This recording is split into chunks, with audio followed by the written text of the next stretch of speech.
We continue now at the top of Daf Ayin Hey Amud Aleph in Meseches Gitin. This is Gittin Daf 75a. And the previous Amud the Gemara is talking about the case in our Mishnah. Let's say a husband says to his wife, Hareza Gitich, this is your get, on the condition that you give me 200 zuz. And the question is, what if she gives him the 200 zuz, but it's against his will? So Rava says that's not really called an asina, and therefore it would not be considered a fulfillment of the condition. And Rava's proof is from a case, from a Mishnah by Bote or Echoma, where it talks about a takon of Hillel. The case over there is that the seller has 1 year to redeem the house that he sold to the buyer, and the buyer would run away. He would try to prevent the seller from redeeming the house. And so there was a takana that Hillel made that the seller is allowed to just deposit the money in the lishka, in the chamber of the Beis HaMikdash, and the buyer would then be able to get the money from the Beis HaMikdash, but that would be considered a payment, a redemption of the house. And that was a takana of Hillel. And so therefore Rava says, from the fact that Hillel had to make such a takana, that specifically over there by Bate or Echomer, there's a special takana, that Nesina Balkarcha, that giving against the person's will is effective. So that implies, as the Gemara now continues, Mechlal, that implies to V'alma, that in general, Nesina Balkarcha lo have a Nesina. If you have a Nesina Balkarcha, that's not considered a Nesina if it's against the person's will. And therefore, if she were to give the 200 zuz, but it was against the will of the husband, that would not be considered a Nesina, and it would not be a fulfillment of the condition. Rashi explains, Mechlal de V'alma Nesina Bal Karcha Lav Nesina Hi V'gabe Get the Isuruhu Lo Taken Hillel. Hillel never made such a takana by get, which is an issue of Isser V'heter. And the Gemara continues, Maskeflo Rav Papa V'Tema Rav Shimi Bar Ashi. Rav Papa asks the following question. Some people say it's Rav Shimi Bar Ashi asks the following question. V'dil Maki Yitzrich Leila Sakune Shalo B'Fanav. Maybe what the takana of Hillel was, or he needed to make the takana, because it's not only a situation of the seller giving the money to the buyer against his will, but the buyer is not even present. The case over there was that the buyers would run away in order that the sellers would not redeem back the house, and so maybe that's why he needed to make a takana, because it wasn't in front of him. As Rashi explains, Shalo b'fanav ki hacha she'eno b'lishka. Over here, he's not even in the chamber. The person is just depositing the money in the chamber. That's what the seller is doing. Aval b'fanav, but it could be that if it was in front of the individual, let's say over here, the wife was giving to the husband, it was against his will, but he was present, he was right in front of us. Bein midaito, bein bal karcha, having a sina, maybe whether it would be with his knowledge or whether it would be against his will, it would be considered a nesina. And Rashi explains, Shalo b'fanav ki hacha she'eno b'lishka, meaning to say again, the takana was made when it's not in front of him, like over here where he's just depositing it in the chamber, and the buyer is not here. It's not just bal karcha, but it's also not b'fanav. And the Gemara continues, Vika Diamri, there are those that say as follows, a different version of the above discussion as follows. Amar Rava says, Mitakanoso shel Hillel, from the takana of Hillel, Hareza Gitech Amanas Shetitni Li Masayim Zuz. Let's say a person says, this is your get, on the condition that you give me 200 zuz. V'nasna lo bein midaito vein bal karch. When she gives it to him, whether it's with his knowledge or whether it's against his will, this is the opposite inference that Rava is drawing. Have a nesina. Rava wanted to say that it would be considered a nesina. How do we see that from the case by the redemption of the Batei Arechoma? Because the reason is that Hillel needed to make the takana. Why? Because it was shalo b'fanav. The person wasn't present. He was just depositing it in the chamber of the Beis HaMikdash. Aval b'fanav. So that implies that if it would be in front of him, bein midaito, bein bal karcho, having a nesina, whether it was midaito or whether it was against his will, it would be considered a nesina. And in this version, the Gemara continues, Maskeflo Rav Papa asks the following question, V'tema Rav Shimi Bar Ashi, and if you want to say it's Rav Shimi Bar Ashi, asks the following question: V'dilma afilu b'fanav nami midaito in al karchalo. Maybe even if it was b'fanav, so maybe it would only be midaito. But again, against his will, maybe that's not a nesina. V'hillel ma'ide itzrich leitaken, and Hillel was making a takana that was relevant to the particular case that he was dealing with. But it could be that even b'fanav, it's not necessarily going to be considered a nesina. And Rashi explains, ma'ide itzrich leitaken, he made the takana that was necessary for those circumstances, meaning to say as follows: Rosh Hayanitman. Hillel saw that the buyers, they were hiding so that the seller would not be able to redeem the house. In that particular circumstance, so his takana was not only bal karcho, not only if the seller redeems against the will of the buyer, but even if the buyer is not present, that was all part of the takana because the buyers were hiding.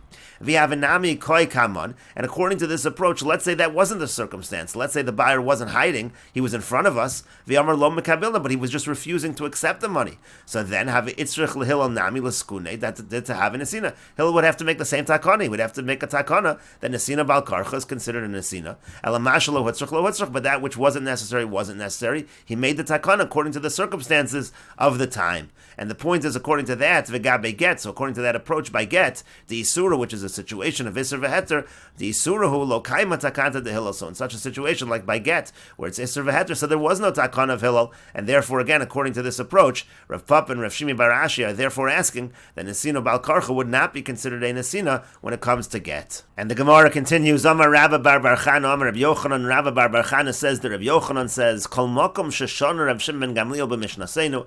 Anytime Rav Shimon ben Gamliel has a teaching in our Mishnah, halacha kamoso, the halacha is like him, the halacha is always like Rav Shimon ben Gamliel, chutz me orev v'tzidon v'raya achrona, with the exception of the following three cases. The case of orev, that's a case in Baba Basra. The case of tzidon, that is our case in our Mishnah, and raya achrona, that is the case in Sanhedrin. Rashi says, orev b'shili get poshet, that's the end of Perek get poshet, again that's Perek in Baba Basra. The case over there is that Rav Shimon ben Gamliel says that if you have a situation where the debtor has property, so then the creditor is not allowed to collect from the guarantor, even if originally they stipulated he can collect from both.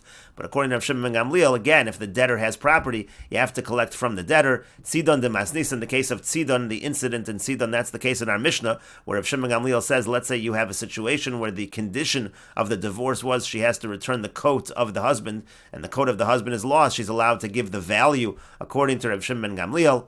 And Raya Achrona, that's Be'echad Dinei Mamanis, that's the case in Sanhedrin.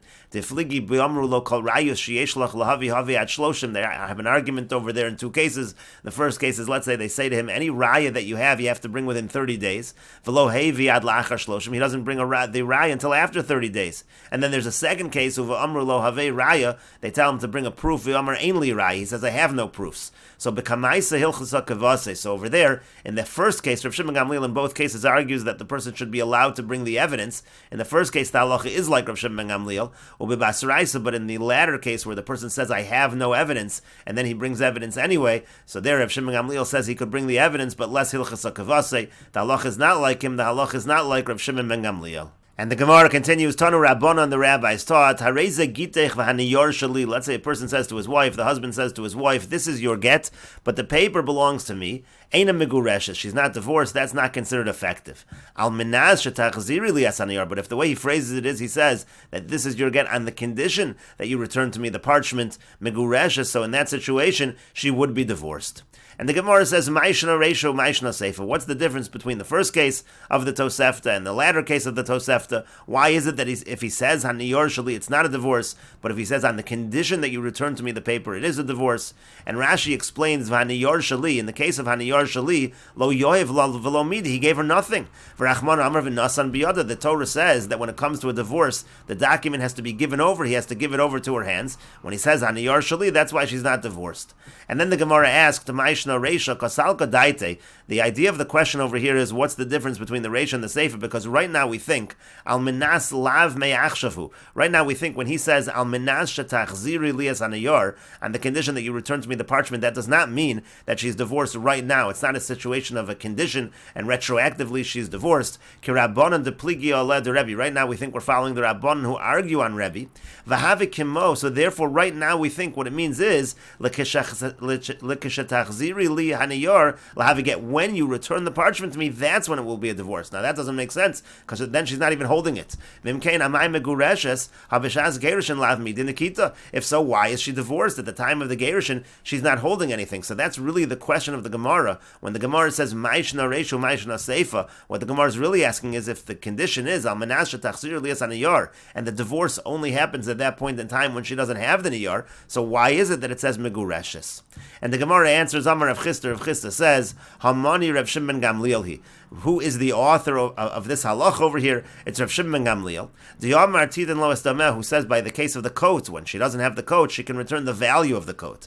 Hachanami, after the Mefaisale B'Demei, so too over here, when the condition is to return the parchment, but she doesn't actually have to give back the parchment. If she wants, she could give the value, and so therefore that's why it's considered a divorce. She'll just give the value, and at the time that she gives him the value of the parchment, so then she will be divorced. She is actually holding the get at that time.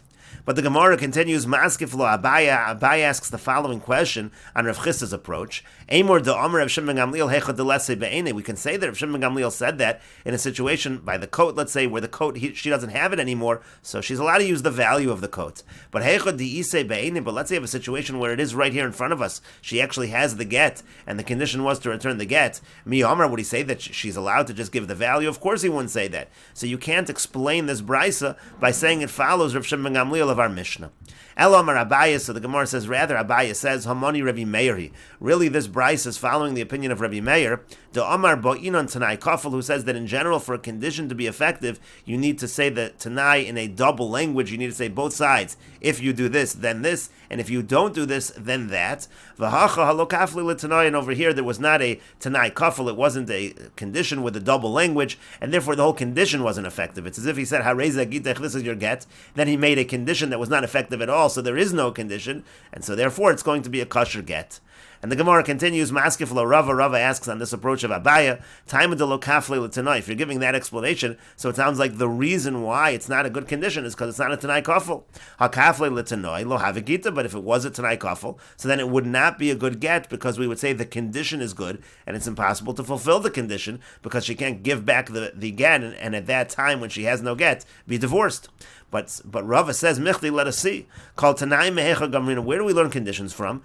Mehecha Gamrina Lahu. Where do we learn conditions from? Mitanai B'nei Gad B'nei Reuven. We learn it from the way that the condition was formulated by the descendants of Gad and the descendants of Reuven. This is talking about the condition they made where they said that if they go and help to fight the war in Eretz Yisrael, so then they'll be able to inherit the land on the other side of the Yarden. That's where we learn out how a condition needs to be formulated the same way that they made their condition. So Ma'hazam Tanai Kodem L'maisa, just like over there, when they stated the condition, it was before the action. In other words, they said the condition first, if we go and fight, and then they said what would happen. Then we're going to get this land. That's what we learn it out from. So you always have to say the Tanai before the Maisa. I've called Tanai Kodem L'maisa. So too, anytime you make a condition, you have to say the Tanai before you say the action. La'fuke Hacha, that would exclude over here. Here the opposite happened. The Maisa Kodem L'Tanai, because the action was said before the condition. Meaning he said, Hareza Gitech, this is your get, that's the action. And then he said the Tanai after. Al Menashe Tachzir Liyasaniyar. So therefore it's not a good condition because the Tanai is not Kodem L'maisa. Elomar Rava, rather Rava says that's the real reason. Misham the Maisa Kodem L'Tanai. The reason over here why it's not a good condition is because the Maisa came before the Tanai. Maskif lo Ravada Barava. So Ravada Barava asks on Rava's approach. Time of the Maisa Kodem L'Tanai. You're saying that the only reason it's not good, it's not a good condition, is because the Maisa came before the condition. Hatanai Kodem L'Maisa lo have a gita. But apparently, if the condition came before the Maisa, then the get would not be kosher because it would be a good condition. But Mechti, let us see. Kol Tanai Mehecha Gamrinan Lahu. Again, where do we learn out the concept of Tanai? Mitanai B'nei Gad B'nei Reuven. We learn it out from the conditions of B'nei Gad and B'nei Reuven. Ma'hasam Tanai B'davar Echad U'Maisa B'davar Achar. Just like over there, the Tanai was in one matter and the Maisa was in a different matter. Meaning to say, the Tanai was in the idea that they need to cross over and fight the war. And the Maisa was that they're going to get an inheritance. Avkal, that would be true in all situations. That's the only way to make a Tanai. Lafuke Hacha, to exclude over here where that is not the case. And we will continue with this discussion in the next video on Daf Ayin Hey Amud Beis.